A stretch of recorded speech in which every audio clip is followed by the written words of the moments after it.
Sejauh ini, Saleh menilai bahwa proporsi anggaran Kemenperin itu paling besar dialokasikan untuk Politeknik Perindustrian.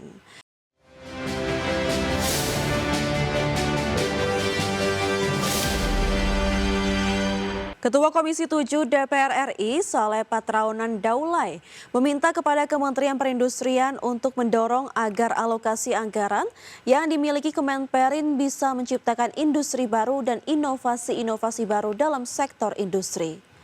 Sejauh ini, Saleh menilai bahwa proporsi anggaran Kemenperin itu paling besar dialokasikan untuk Politeknik Perindustrian.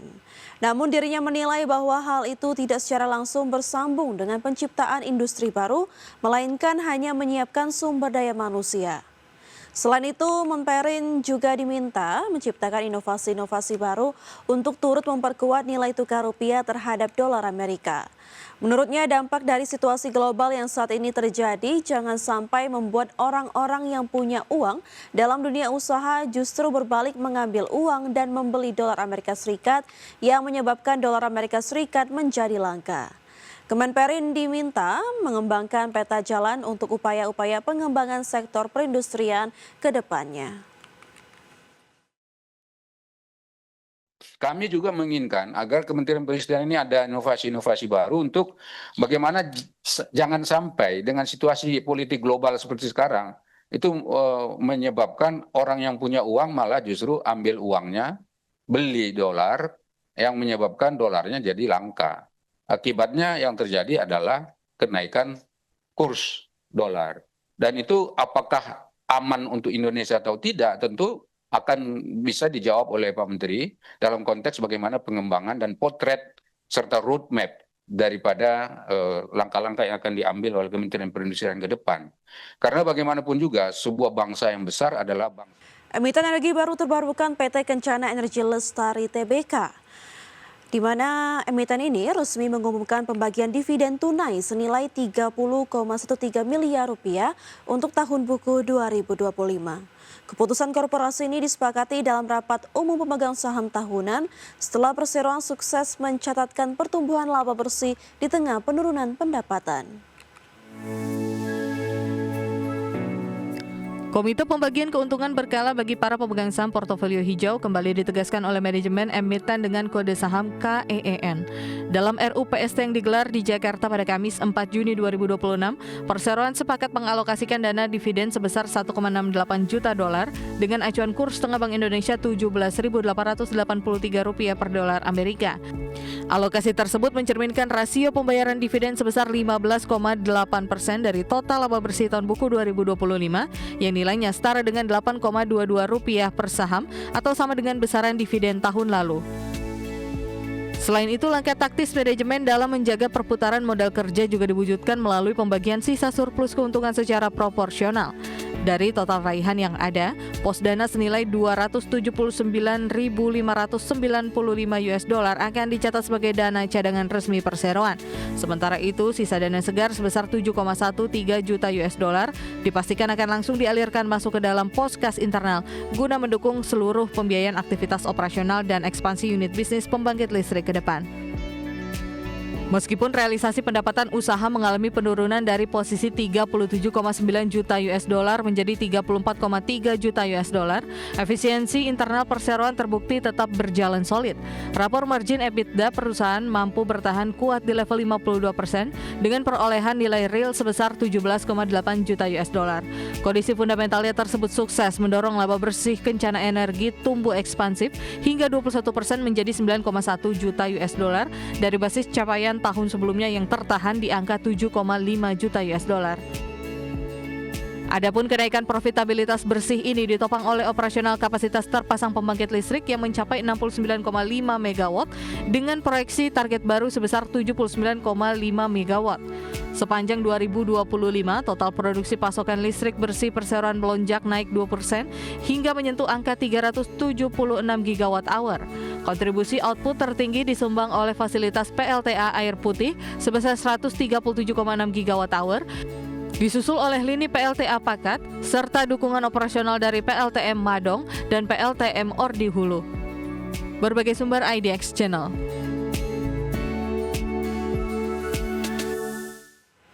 PT Jaya Konstruksi Manggala Pratama Tbk menyetujui pembagian dividen tunai sebesar Rp2 per saham dari laba bersih tahun buku 2025. Total dividen yang akan dibagikan mencapai Rp32,6 miliar atau 29,33% dari laba bersih yang diatribusikan kepada pemilik entitas induk. PT Jaya Konstruksi Manggala Pratama Tbk atau emiten dengan kode saham JKON menyetujui pembagian dividen tunai kepada pemegang saham dalam rapat umum pemegang saham tahunan yang digelar 3 Juni 2026. Dividen yang dibagikan ditetapkan sebesar Rp2 per saham. Pemegang saham menyetujui penggunaan laba tahun berjalan yang dapat diatribusikan kepada pemilik entitas induk sebesar Rp111,21 miliar untuk tahun buku 2025. Dari jumlah tersebut, sebesar Rp32,6 miliar atau 29,33% dialokasikan untuk pembayaran dividen tunai. Perseroan tidak menyisihkan laba bersih untuk dana cadangan karena saldo dana cadangan telah mencapai 20% dari modal saham yang ditempatkan dan disetor. Ketentuan ini sesuai dengan persyaratan yang berlaku bagi perseroan. Selain untuk pembagian dividen sebesar Rp32,6 miliar, perseroan juga menetapkan sisa laba sebesar Rp78,59 miliar sebagai laba ditahan. Dana tersebut akan digunakan untuk mendukung kebutuhan operasional dan pengembangan usaha perseroan. Dividen tunai akan dibayarkan pada 3 Juli 2026 kepada pemegang saham yang tercatat dalam daftar pemegang saham pada 15 Juni 2026 hingga pukul 16 waktu Indonesia Barat. Adapun dividen di pasar reguler dan negosiasi ditetapkan pada 11 Juni 2026. Tim Liputan IDX Channel. Ya, Kementerian Perindustrian mengupayakan penataan kembali pelabuhan masuk impor bagi barang konsumsi tertentu sebagai langkah memperkuat pengawasan sekaligus mendorong pertumbuhan ekonomi. Menperin Agus Gumiwang Kartasasmita mengusulkan pelabuhan Sorong, Bitung, dan Kupang sebagai alternatif entry point impor yang memiliki utilisasi pelabuhannya relatif rendah. Kementerian Perindustrian mengupayakan penataan kembali pelabuhan masuk impor atau entry point bagi barang konsumsi tertentu sebagai langkah memperkuat pengawasan sekaligus mendorong pertumbuhan ekonomi.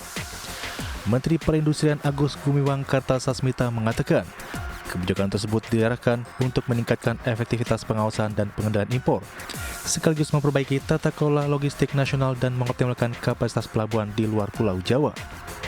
Menperin mengusulkan pelabuhan Sorong, Bitung, dan Kupang sebagai alternatif entry point impor yang memiliki utilisasi pelabuhan yang relatif rendah, yakni masing-masing 23,09%, 34,7%, dan 32,6%. Sudah kami terus-menerus perjuangkan dan akan terus kami perjuangkan, yaitu inisiasi penataan kembali pelabuhan masuk impor atau entry point bagi barang konsumsi tertentu guna meningkatkan efektivitas pengawasan dan pengendalian impor, sekaligus perbaikan tata kelola logistik nasional. Ya, jadi ini nilai tambah dari inisiatif yang kami sudah sampaikan, ya, sekaligus perbaikan tata kelola logistik nasional dan juga optimalisasi kapasitas pelabuhan-pelabuhan di luar Pulau Jawa. Menperin menambahkan selanjutnya pihaknya akan melakukan pengendalian dan pembatasan impor secara terukur, khususnya terhadap barang konsumsi atau barang jadi yang telah mampu diproduksi industri dalam negeri. Tim Liputan IDX Channel. Ya, selain itu Otoritas Jasa Keuangan juga melaporkan pada April 2026 kredit perbankan tumbuh sebesar 9,98% secara tahunan menjadi Rp8.755 triliun. Berdasarkan jenis penggunaan, kredit investasi tumbuh tertinggi yaitu sebesar 19,48%.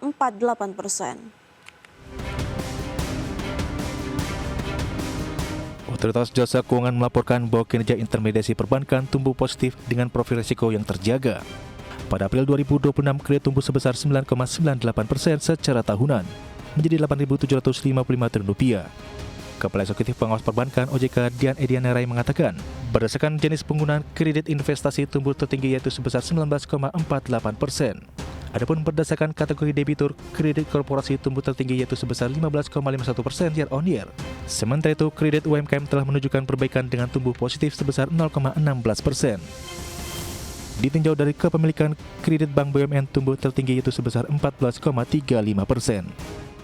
Kinerja intermediasi perbankan tumbuh positif dengan profil risiko yang terjaga. Pada April 2026, kredit tumbuh sebesar 9,98%, year on year menjadi sebesar 8.755 triliun. Ini meningkat dibandingkan posisi Maret 2026 yang tumbuh sebesar 9,49% year on year. Berdasarkan jenis penggunaan, kredit investasi tumbuh tertinggi yaitu sebesar 19,48%. Di sisi lain, dana pihak ketiga tumbuh sebesar 11,39%, lebih rendah dibandingkan bulan sebelumnya. Adapun pada Maret, dana pihak ketiga tumbuh 13,55% menjadi 10.077 triliun rupiah. Tim Liputan IDX Channel.